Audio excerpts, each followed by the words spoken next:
Hello and welcome to England Cricket on 99.94. Cricket every day. I'm Daniel Norcross, BBC TMS commentator, podcaster, occasional wibbler and natterer.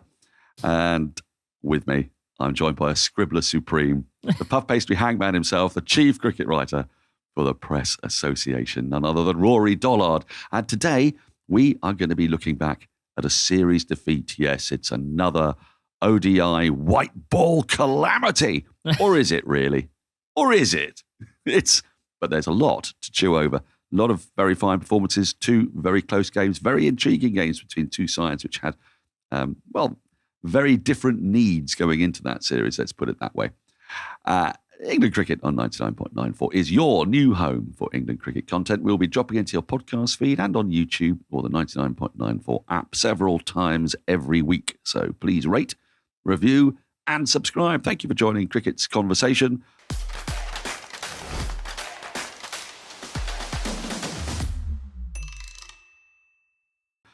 Rory, it could all be gloom and doom. It's yet another series defeat after the 3 ODI losses in Australia in that so important series after the T20 World Cup.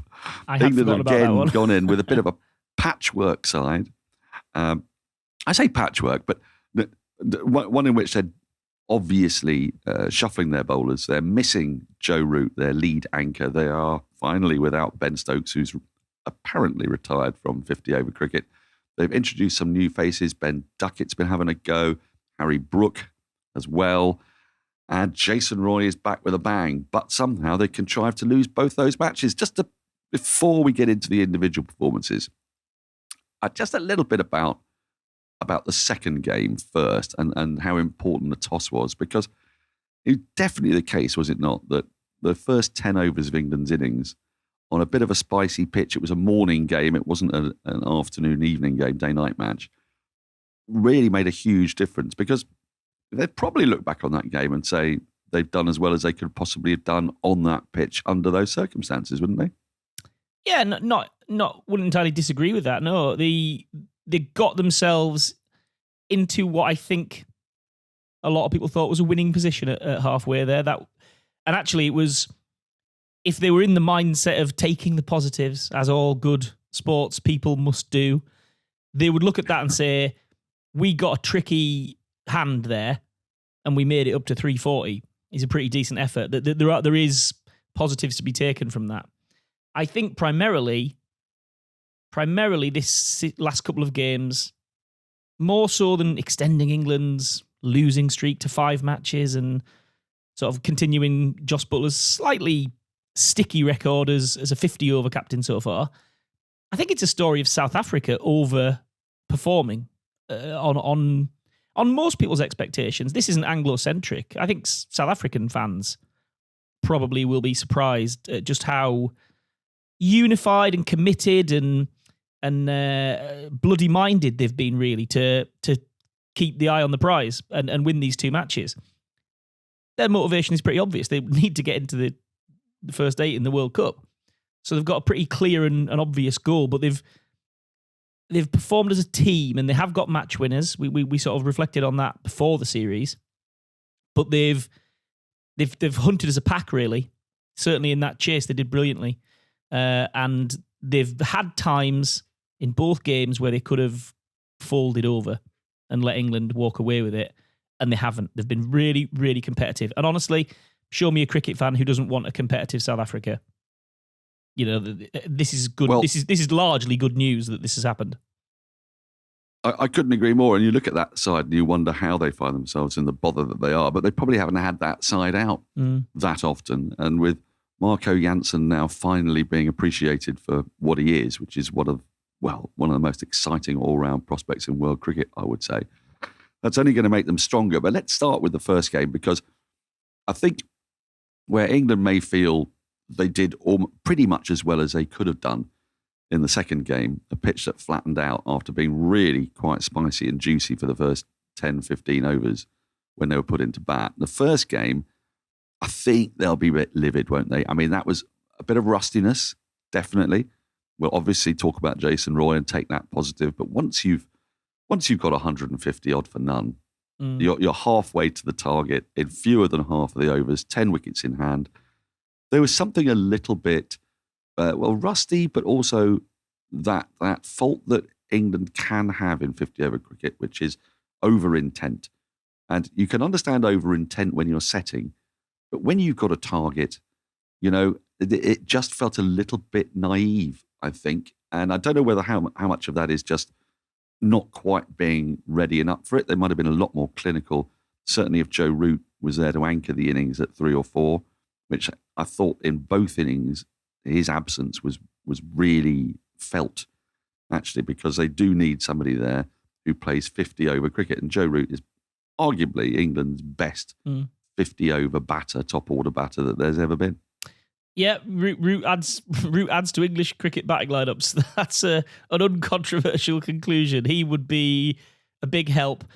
It is, noticeable that he isn't there, and he's been playing T20 cricket, and now he's off to the Test match. But we can plug Joe Root into that team pretty safely. There's not really a question mark like there is over Stokes and whether he'll come back. Root is just ready to plug in and kind of do his thing. So not too much of a concern. In that first match, I thought it got too easy for England. South Africa looked flat as a pancake in the first 20 overs of England's innings. They had, crawled towards, back in the old days, 300 was a great score, but they didn't see Well, the they great started score. quickly, hadn't they? They'd started quickly, and really they were about 30, 40 runs fewer at least. And it wasn't an intimidating, wasn't an intimidating number on that surface, on that dimensions. And England waltzed it. And it almost, I don't know if the sort of flat nature of this series in the build-up, the fact there was no warm-up matches, the fact that not maybe that many people really wanted to be playing it, I don't know if it all got a little bit loose in the dressing room. People thought job was done and then had to come and win a match that they weren't quite prepped up for. But it was a bit of a shocker that to lose from that point and to be bowled out as well. And England actually often send out a 50-over team with loads of batting depth, much more so than the Test team at the moment. The Test team ends quite early with the depth, but the 50-over team often shouts about its batting depth. But because the top 6 and 7 has been so successful over so long, it isn't always needed, and it doesn't always perform when it is needed because it's their lower order that can be very effective is underused or under-trained, really, because how often do the 8 and 9 have to win a match for England? Not that often, really. They do occasionally, and they have done occasionally, but their success as a batting unit at the top has actually meant their depth is theoretical in a lot of senses. So that game was poor. I think the second game was when they expected to say, right, had a bit of a wet fish around the face, time to wake up and get on with it. And then South Africa did them again. So it'll be interesting, albeit it's now a dead rubber, the third match. Not for South Africa, it's not. They need the points. But England, I don't know, England don't want to leave here with a 3-0 because a question I would raise is have England lost that really ruthless streak, that winning mentality where they get through, they find the way, someone steps up? Because they have actually racked up not that many impressive results in the last year, and we discussed how 50 overs has taken a back seat, but I don't know, winning is a good habit, and it's not a habit England are really leaning into at the moment, so I suspect they really do want to leave there with a bit of a more commanding performance.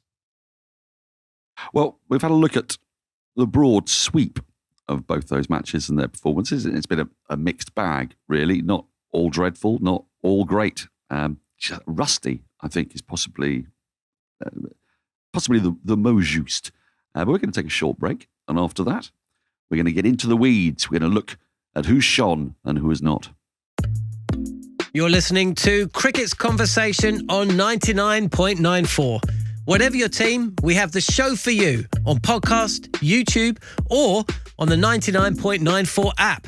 We have India, England, South Africa, West Indies, and now Sri Lanka covered. If you want to find us, the best way is to follow us on social media at 9994DM by downloading the 9994 app or Google 99.94 on podcast. We speak cricket. So welcome back. First of all, we've got to get on to Jason Roy, because Jason Roy's international career felt to me was, potentially still is, hanging by a knife edge, by the thinnest of gossamer threads, one might say.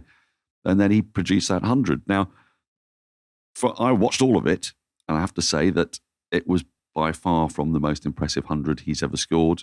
It had a lot of the concerns that I've seen in Roy's batting for the last couple of years, really, or 18 months, which is just searching, just trying to find. But he hit enough balls sweetly. He got enough luck. He got enough inside edges to sort of pass the leg stump. He played and missed rather than edging. And, you know, you're entitled to get that luck. And he was impressive. And at the end of it, he was clearly very, very emotional. And we have been talking about this, and you've always feel a little bit bad about talking about what is a legendary player for England in one-day cricket. Part of the revolution, Owen Morgan's revolution, transformed the way England have played and been perceived. But it has been painful watching him of late. Do you think that innings is the innings that's going to spark the turnaround? Or is it, you know, monkeys and typewriters? If you give a guy enough chances and he gets a decent day and on a flattish pitch against a slightly flat South African bowling attack to start with, and came back strongly, that, you know, the stars aligned for him that day. I would be more tempted to look at it in the positive column, because there's no easy 80 ball hundreds or whatever it was. It's the stars have to align pretty nicely for a player to go and perform at that level. So we saw a bit of Jason Roy, real Jason Roy, come out, and he started to, the chest did puff a little bit, didn't it? The biceps did flex a wee bit, and he got a little bit of narc bat in him.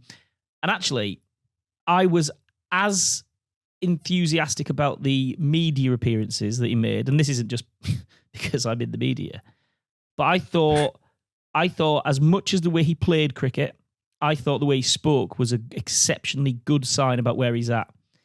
Because Jason Roy isn't, I don't know, he's not the fluffiest, touchy-feeliest media performer. And this is no bad thing at all, because loads of the good players are like this, but he's a little bit prickly, and he feels perceived slights very easily. And he's quite defensive, ironically, because he's not so defensive at the crease. But I thought I saw not vulnerability in him, but I saw that he got it. I saw that he knew his career was on the line, and on the line over a quite short period of time. And this was fight or flight. And I got that from him, that he wasn't kidding himself. He wasn't kidding his teammates. He knew that he was in a real good scrap, and that he had to come out fighting with a big statement. We said he needed a big statement. He went out and made one. So I think England will be falling over themselves to keep him around now, because they just needed, you know, sometimes you just need a sign that someone's with you, that they get it. And that 100 was the sign that they needed from Jason Roy, that he got it, that he knew what it was about and where he was at. And that it was now or never. Well, he chose now. So great. Well, at the top of the order with him, and this was in England's best passage of the two matches so far, was that opening partnership in response to needing 299 to win. That's when England have looked most dominant, was Dawid Malan. And as we try to construct England's side going forward into the World Cup, opening the batting is going to be a serious issue. Is it going to be Roy and Bairstow? Is it going to be Bairstow and somebody else? Is it going to be Roy and Malan? Is Bairstow going to fit into a middle order? Is Bairstow going to be fit to come back? All those questions that we're asking, of course. But Dawid Malan didn't do himself any harm, did he, in that chase? Because, look, he got out. He didn't make it through to 100, but he set that solid platform from which, when he got out, England had the game nailed. It was in the bag. They managed to throw it away, but he had done his job. You impressed with the sort of quiet way that Malan went about it? And he went at a decent lick. It's just, It was those beautiful cover drives that he unfurls, good off his hips, as so many left-handers are. But he didn't look like he was reaching or searching. And it's an important series for Dawid Malan because there is that vacancy at the top of the order right now with Bairstow injured and Roy's career under the spotlight. So, he performed pretty phlegmatically, did he not? I'm largely impressed with Dawid Malan. I think he invariably is a couple of notches better than the consensus believes he is. I just think he's a little bit more impressive. And when he's in full flow, and he isn't always, but, who is? When he's in full flow, he's very, very compelling, the way he hits, the areas he hits, and the sweetness with which he hits. It's authentic, sensible cricket with a bit of white ball turbo behind it. He's a very a good cricketer to watch when he's on.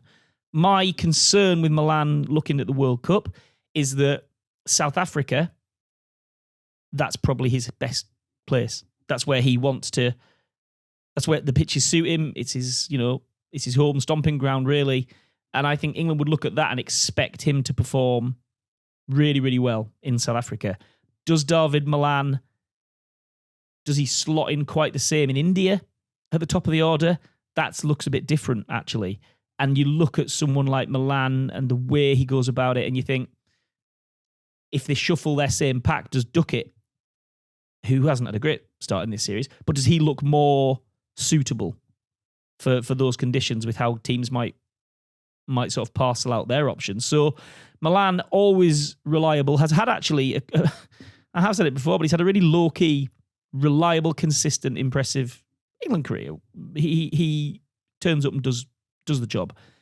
I don't know that he fits in this World Cup team in the first choice 11. He's a pretty good, solid citizen who slots up and down the order where required, but with Root in the team, as he will be, I don't know that there's room for Malan, really. So Brook hasn't helped that for him, because Brook has come out, and we may as well segue to Brook, because he has now cracked 3 formats. I mean, cracked's a tough word. Cricketers will tell you they never crack it. He's played 2 matches. He got a duck in the first. But yes, I know. But he's showed roughly where his ceiling might be in 50 over cricket, pretty high. T20, well, he's already won a World Cup, and he played really well in Pakistan specifically. Yeah. Test cricket, really tracking nicely. Brook is worth the excitement. He really is. And England's issues now are very rapidly rising up the agenda, is how and where do they use Brook, and when do they pull him? Because he is now a 3-format international with an IPL deal. And that is not an easy gig to maintain. Now, he's a young guy, doesn't have kids biting around his ankles and stuff like that. But 3 formats in the middle, in the thick of it, with an IPL deal, he's going to have to be looked after. Well, I mean, on the plus side there, one of those formats is pretty rarely played. So England are going to find themselves playing 7 one-day internationals in England summer. They will all be in September, and that'll be before a World Cup. So those are perfectly timed for him to play. There's 1 more game against South Africa and 3 against Bangladesh. So that's that format kind of taken care of in a way. And the games in Bangladesh, I think, are going to be really interesting to see how he gets on those kind of surfaces. And I guess he's a franchise player. Yes, but he's going to have a massive England contract. It'll be a matter of how much Harry Brook wants to perform for England, won't it, to a degree? If he wants to IPL, makes sense. But does it make sense for him to play, say, SA, T20 and PSL as well? Probably not. You discard one of those franchises, and given the amount of money that will be coming to him in other areas, it's a way of ensuring that your career stays fresh and probably keeps your performances better and keeps your value in the higher value tournaments that much higher. There is a value in rest. It's sometimes worth not getting paid £50,000 to be worth an extra £100,000 if you perform better. Yeah, I think it's still, the equation is still pretty rough in England's side of things, because if you look at it, he hasn't rested at all this winter, has he? He didn't do a franchise tournament in January, but he played all legs before Christmas, which was Pakistan twice and the T20 World Cup. so he didn't get any break there. He is doing the series here. He's going straight to New Zealand. And you're picking him for Bangladesh. So then he's got the IPL. Then he's got the Ashes. I don't know. It's a lot. I mean, if I was Harry Brook right now, I would be cancelling my magazine subscriptions, because there's going to be a lot of unopened envelopes on his doorstep at home, isn't there? Because he has not seen his own bed for a little while. So I think England's coming issue is that, because they were moving away from 3 format players, really. And, Ben Stokes moved himself away from it and said, guys, this isn't doable. Ben Stokes said that. Really, really not possible on this schedule. Harry Brooks just signed up for it. So questions to answer there, because is he potentially England's best 3 format prospect since Peterson? Yes. I mean, Root around the time... I would say so, yeah. Around the time of 2016, Root was going really well in T20 as well. But I don't know, Brooks' expansiveness and his range seems to mean that, it seems to show me that he could be England's gun in all 3. And that's just not an easy It's not an easy life. It's not. I want to move off the batting before we go to our next break, just quickly. Obviously, still delighted at the form that Jos Buttler is showing in the second match. The difference really between the sides was that England couldn't get Jos Buttler on strike as much as they needed to. He faced scandalously just 2/5 of the number of balls that were bowled, while he was at the crease slightly under that, in actual fact. And had he faced an even number or even more, England would probably have been propelled to well beyond 360. He's going fine. We're imagining a Bairstow and a Root slotting back into that side. We're possibly also really imagining Liam Livingstone. So when we get to the last part, I want to take a look at all-rounders and bowling generally. But before we finish the batting, Ben Duckett, there was a tweet that Simon Hughes, the analyst, sent out, suggesting that the way he nicked off to Anrik Nortje meant that this is why he shouldn't be opening the batting in the Ashes. Do you think there's anything really anybody can read into a one-day international when you're trying to get on with it and pace and bounce and Duckett's technique against the white ball in that situation up against what's going to happen in the Ashes? To answer in a word of 2 letters, no. I don't. Well, I'm glad that we've cleared that up, because I would also say, don't be tagging people with criticism. If you want to criticize them, fine, that's a job. Don't tag them. That's like the TV pundit standing on the side of the pitch and going, "Oh yeah, sloppy dismissal today from Root. Did you hear that, Joe? Rubbish." Unnecessary. Well, yes, I get it all the time, but that won't surprise you. Right, we're going to take our final break. After that, we're going to be looking at the bowlers and the all-rounders. If you love the language of cricket and want more, then head over to the 99.94 app and you can hear all of our podcasts and cricket commentary. We're adding new shows all the time and covering cricket series from all over the world. Be the first to hear all of our announcements by following us on social media at 9994DM. Welcome to Cricket's Conversation. So welcome back. And I said before the break, we were going to have a look at bowlers and all-rounders. Yes, we're going to come to Jofra Archer, Ollie Stone, Chris Wokes and whatnot. But first of all, Moeen Ali. Now, I'm going to say something that sounds slightly crazy, but actually, the fact I hadn't realised that Moeen Ali hadn't scored a one-day international 50 for 5 years. And it occurred to me as I was thinking about it that, in a way, I say the decline of England's 50-over team, I don't think it's in decline, but perhaps a lack of ruthlessness or the way that they've got over the line has been in part because when they've lost a 4th and 5th wicket and Moeen's come to the crease, he hasn't been quite as dependable as he was and quite as heavy scoring as he was.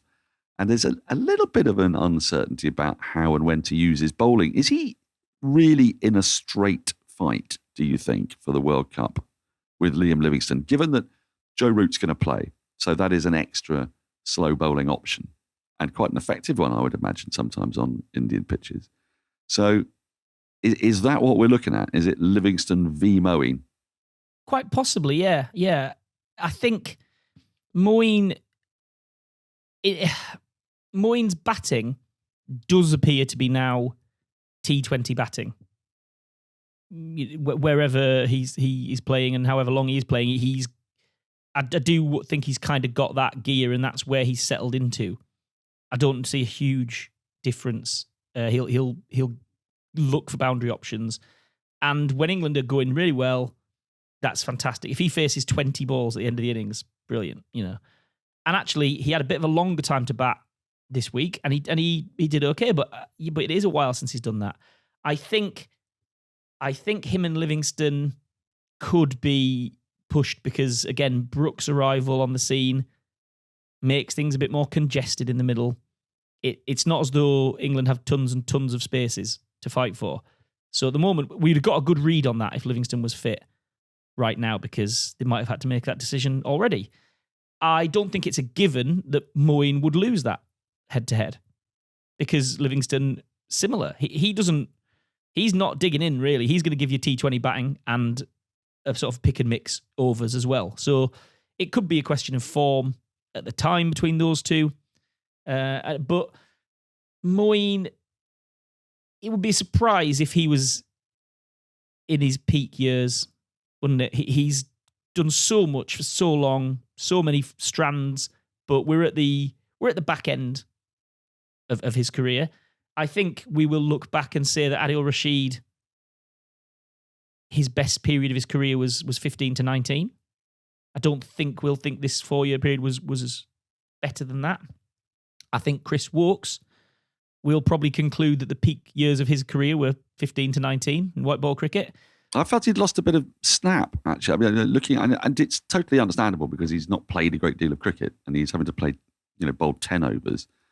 But that sort of snap that you got with the wrist that was so effective in the power play just wasn't quite there. I mean, it's quite difficult to analyse on a pitch when South Africa batted on it on both occasions, was as flat as they get and was offering very, very little for the sort of 86, 87 mile per hour bowler. But Woakes said, we just got to maybe be a bit more patient, let him have a few games. He is coming back from injury. He's not going to have necessarily that snap. Is that jury out, do you think? Yeah, I think he's earned as much leeway as they can possibly give him because he's been an exceptional white ball player for England, Test player as well for that matter. But he's absolutely a person who I don't think he would lay claim to a place if he didn't think he was good for it. I think he's a pretty honest guy as well. But I just think maybe with him and Adil and Moyne, maybe Jason Roy fits into that. We discussed him earlier. It just feels there's quite a growing number of players in this team who maybe they're not half the players they were. They're not falling off a cliff edge. But if 3 or 4 of your players are 10-15% less than they were when you were top dogs, that could be the difference.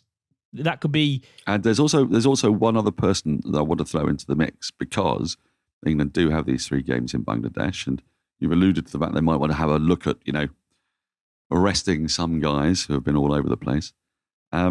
Will Jacks, because if we're looking at the Moeen role, stroke Livingston role, Will Jacks has got just an outside chance, hasn't he? He could impress in, for example, Bangladesh. He could certainly impress the back end of England's summer if they wanted to try him out. And they've shown a willingness to try him out, because they've tried him out in Test matches, for heaven's sake, which was the last format that I expected him to make his debut in. So there might be that as well. Yeah, definitely. Jacks does feel like he's on a real hot streak. And when you find someone on a hot streak, you try and let them ride it. So they'll be looking to get him back in England kit pretty sharpish. I thought you were going to say Riyad Ahmed, actually, because no, he might get his go in Bangladesh as well. And we saw a little bit more of his batting in the IL-20, where Andy Flower. I think it was a surprise that Andy Flower decided to open the bag with him. That's right. Yeah. Yes, and he didn't exceed every time, but he showed. I think he showed a bit of why we're told he's an all-rounder, not a leg spinner. He's got interesting levels to go through there, I think, and interesting gears to look at. So England have to just get it right when they decide how many of the established team who've been there, done that, been in the trenches, learned how to win World Cups, how many of them stick, and whether there's room for one or two more of people who are just on that curve and rising. Because Jax could fit that bill. Rian Ahmed is probably early for that. I think he'll be in England's next white ball team after this one. Finally, I want to come to the bowling because amidst all this, there's disappointment among England fans about how they've managed to lose those 2 games against South Africa. But South Africa, on paper, got a very fine side. We've seen how they performed. And we've got to put this into context. England's bowling attack has consisted variously of Reece Topley, Chris Wokes, Ollie Stone, Jofra Archer. All players coming back from injury, all of whom are being rested after playing 1 game, which is a very, very different place England find themselves in from where South Africa are, where they've got a well-oiled Nortje, they've got Ngidi, who's been playing plenty of cricket, who's in good shape. They've got Marco Jansen. They've got a fine side that needs to win and are fit and firing. England are finding their way back in here. And I just want your observations on how the bowling's gone. Briefly, mine on Ollie Stone. I was really pleasantly surprised by a fantastic spell against Temba Bavuma in the second game. He got some really hostile lift and pace bounce off a pitch that was a lovely pitch to bat on. And England are kind of using him or Jofra Archer, and quite understandably. And how did you think they both held up in those 2 games? Ollie Stone has impressed. He's had a good little start to this trip for sure. He feels like he's had so many injury problems. It could have easily knocked him out of contention completely. But he's come back strong and he's attacking, and his numbers are good actually. His economy rates. I kind of feel like England have to find where they're going to use him. Where do they think Ollie Stone is going to be value? Because he looks like a guy who's eager, desperate for a role. Find it for him, and let him. A bit like Liam Plunkett. Liam Plunkett was searching. He could have played any of the formats. Could have played Test cricket again and ditched white ball. That was absolutely a route he could have gone down. He found where he was most needed and he poured himself into it. And I feel like Ollie Stone is in that area. He needs to be given a role or an objective and pour his energies into it. And he's looking good. Archer, I don't think a lot needs to be said about Archer beyond the fact that he came back, he bowled, he's fit. That's it. Good. Let's keep it that way. And he looks incredibly happy as well. Yeah. I mean, there's a real enthusiasm for it. And there was a real honesty in his interview afterwards, and he said, well, it is 10 overs and I have got to get my head around that. It is more, and it's about having a more patient mindset and also preparing yourself for a whole day. It's a totally different thing from preparing yourself for 20 overs in the field in which you're going to bowl 4. And yeah, I think you're right. I think it's baby steps, but they're certainly going in exactly the right direction. There's one more game that England have to play in that series. We'll try and find a way of getting on to talk about that. But before then, when are you going to New Zealand, Rory? Don't you I'm sticking around to watch this 3rd match first. I'm disappearing on Thursday to New Zealand to find the latest instalment of Bazball and see what it's got for us. And this is a New Zealand that is deluged, and we send our great sympathies to our New Zealand brethren. That Auckland experienced the wettest day that it's ever had on record. And we will obviously try to hook up. It's going to be a challenge. I'm going to be in South Africa. You're going to be in New Zealand. Yeah. This is the modern jet-setting world. And somehow podcasts still get made, even at 11-hour time differences. So I guess we're going to have to do a toss-up between... We might have to just alternate between who does morning and who does evening. Yes. Each time. Exactly. One of us will be on the fruit juice anyway. Yeah, without doubt. I think what will mostly happen is it'll be morning for you because I'll be able to do it after the second match in the Women's World Cup, because we are covering on the BBC, incidentally. Plug for the BBC. We're going to be covering every ball of every game. So your correspondent is going to be absolutely cream crackered, since we literally have to do day trips to Kerber and back, which will be fun. Anyway, it's time for us to take our leave. Thank you for listening to England Cricket on 99.94, where we speak cricket every day. please do rate, review, and subscribe wherever you enjoy your podcasts. And you can download the 99.94 app. Follow us on Twitter at, in my case, Norcross Cricket. And for you, Rory, At the RVD. You know it. God, he's hard. He's so hard. Never miss out. Join our 24/7 conversation on social media and follow us at 9994DM Cricket every day your way.